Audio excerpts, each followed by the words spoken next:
do want to just take a moment to talk about, before we begin, the importance of chanting the Yoga Sutras if we are to reach the state of yoga. So this is not very much spoken about in the modern Western yoga world, but in the Indian yoga world, it is a non-negotiable part of the practice of yoga, being able to chant the very text that we are studying, and even just chanting the invocations right now. There were numerous thoughts that tried to infiltrate my mind as a grahasta.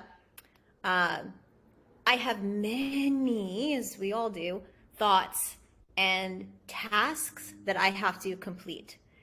And I can easily do asana and think about these thoughts, allow them to circulate and follow them instead of the moment-to-moment progression of the breath and asana practice.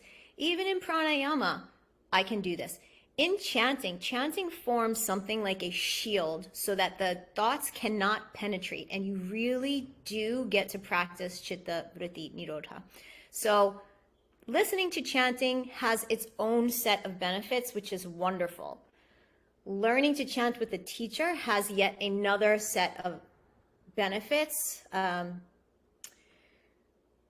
Particularly, you have to listen 100% in order to repeat what the teacher has said, which I tried that in one of the classes this week, and it's hard. It's really hard to repeat exactly what is said. And then internalizing it and being able to chant it is yet another degree of integration with the subject matter. So I just want to start by saying that although we haven't heard directly about chanting since the first chapter, and Patanjali doesn't recommend it or mention it much again until the fourth chapter, my suspicion is that because it was a given that this is the way that yoga was taught. It was taught as an oral tradition. So I just want us to keep that in mind, that we're in Ashtanga yoga right now. We are in the external part of Ashtanga yoga in the second chapter. Even though Patanjali isn't mentioning chanting, we hear about it in Svadhyaya, all the way in the beginning of the chapter, and also toward the end of the chapter. In the commentary, we hear about chanting, but we don't see it as a limb of yoga. Just because it's not a limb of yoga doesn't mean it's not as important as the other ones.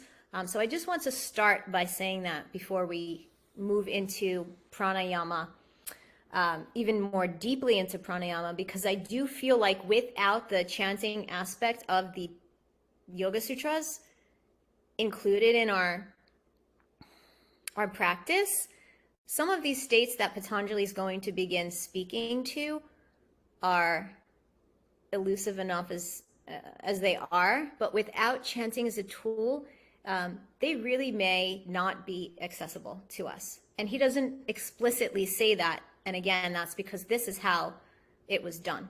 And it tones the mind in a way that none of the other practices are able to do. So I just want to start by saying that because we will be getting into subtler dimension of pranayama today that is sort of inexplicable experientially. But first, let us review last class's sutra.